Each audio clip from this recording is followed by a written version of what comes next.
My name is Marcel Connect, and I will explain how perpendicularity can be measured on a machine tool. Here we have a machine with horizontal and vertical guideways. I would like to measure how perpendicular the vertical guideway of this machine is, here shown in blue, in comparison to the horizontal guideway, here shown in red. Prior to starting with the actual measurement, I would like to explain the term perpendicularity.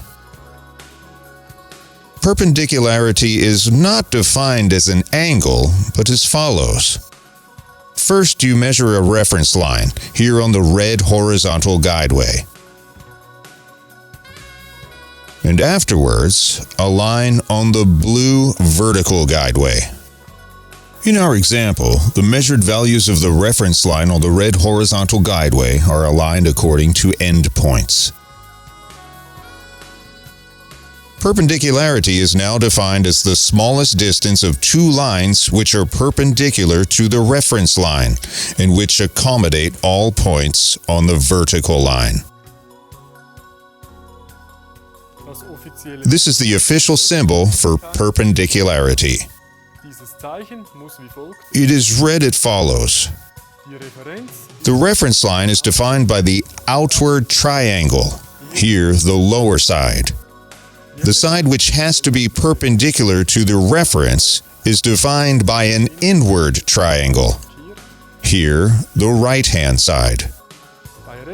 When measuring perpendicularity, the angular error of the instrument has to be taken into account. What is the angular error? Each instrument with an angular base has a small angular error between the vertical and the horizontal base. That means the perpendicularity of the instrument is never exactly zero, but the two bases are either a little bit too open or a little bit too closed. Graphically, you have to imagine this as follows. If the bases are too closed, then the horizontal base is pointing slightly upwards if the vertical base is sitting on a perfectly vertical plane. The angular error of the instrument will then have a positive sign. If the bases are too open, then the opposite is valid. The horizontal base is pointing slightly downwards if the vertical base is sitting on a perfectly vertical plane.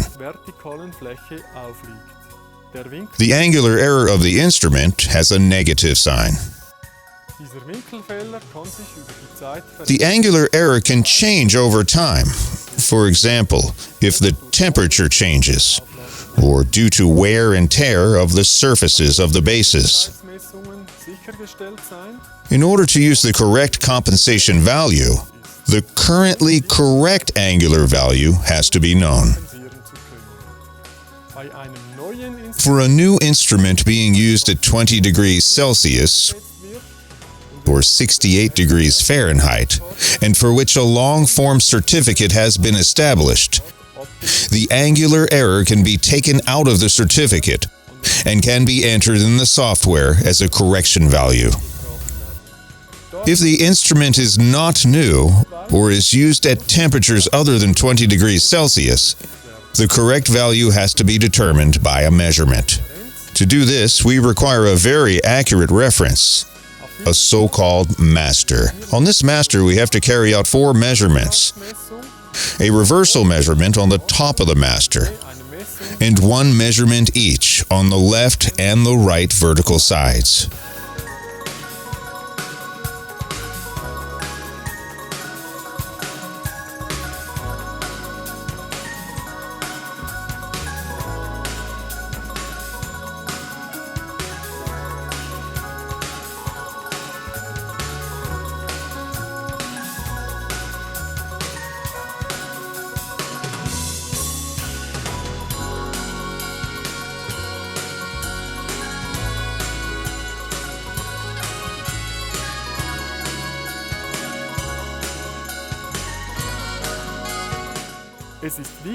It's important to hold the instrument vertically.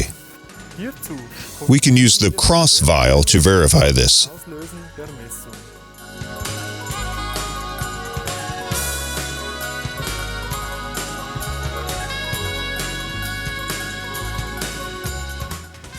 After having measured all four values, we can calculate the angular error. Our instrument has an angular error of +1 micrometer per meter. Since the length of the base is not 1000 but only 150 millimeters, the angular error of our instrument is therefore only about 0.15 micrometers. Now that we have determined the angular error, we can start with the actual measurement. Let's recall. We would like to measure how perpendicular the blue vertical guideway of this machine is in comparison to the red horizontal guideway. That means the reference is the horizontal guideway. We open the LevelSoft software and choose the object squareness, and then the option reference equals bottom.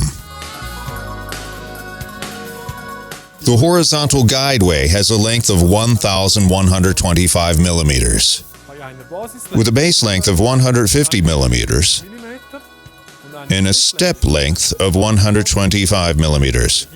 We will need 9 measurements. The vertical guideway has a length of 625 millimeters, with a base length of 150 millimeters and a step length of 125 millimeters. We will need 5 measurements. Now we enter these values in LevelSoft.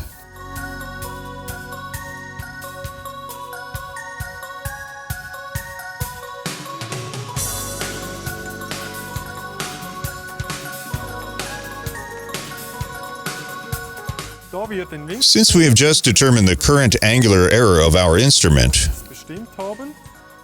we enter this value here. Now we start with the actual measurement.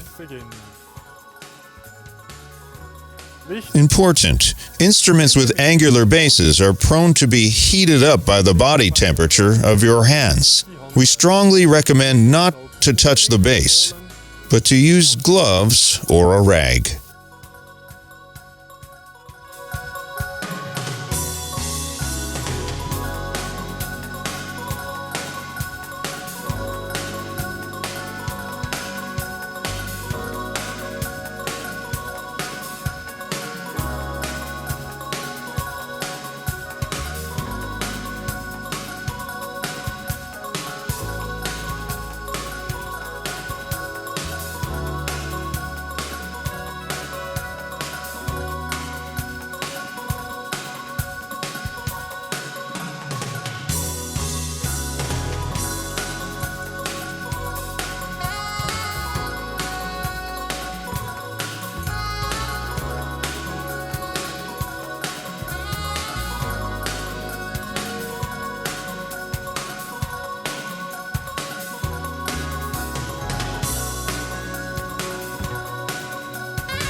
The measurement gives the following result.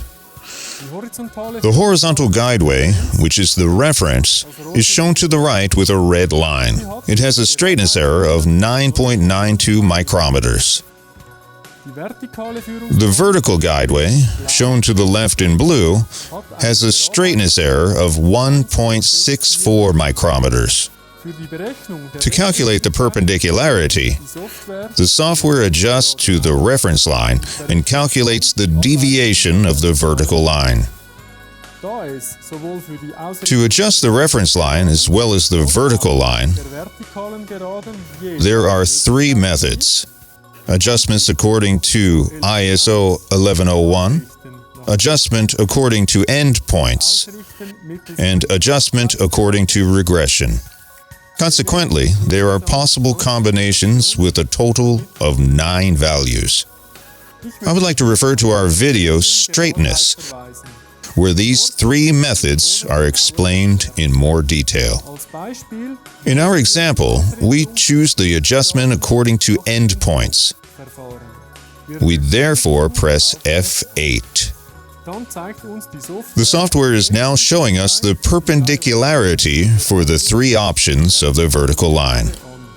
If the vertical line is adjusted according to ISO 1101, then the perpendicularity is 18.82 micrometers. If we choose the adjustment according to endpoints, then the perpendicularity, in this case, is 18.82 micrometers as well. And for an adjustment with regression, the perpendicularity is 18.95 micrometers. We have finished the measurement. Seminars and product training on the subject of inclination measurement are carried out regularly. Please contact Wyler AG or our representatives. You may find details on our homepage. My name is Marcel Connect, and I would like to thank you for watching. Additional information on Wyler precision inclination measuring instruments can be found under www.wylerag.com and on our YouTube channel. Thanks again.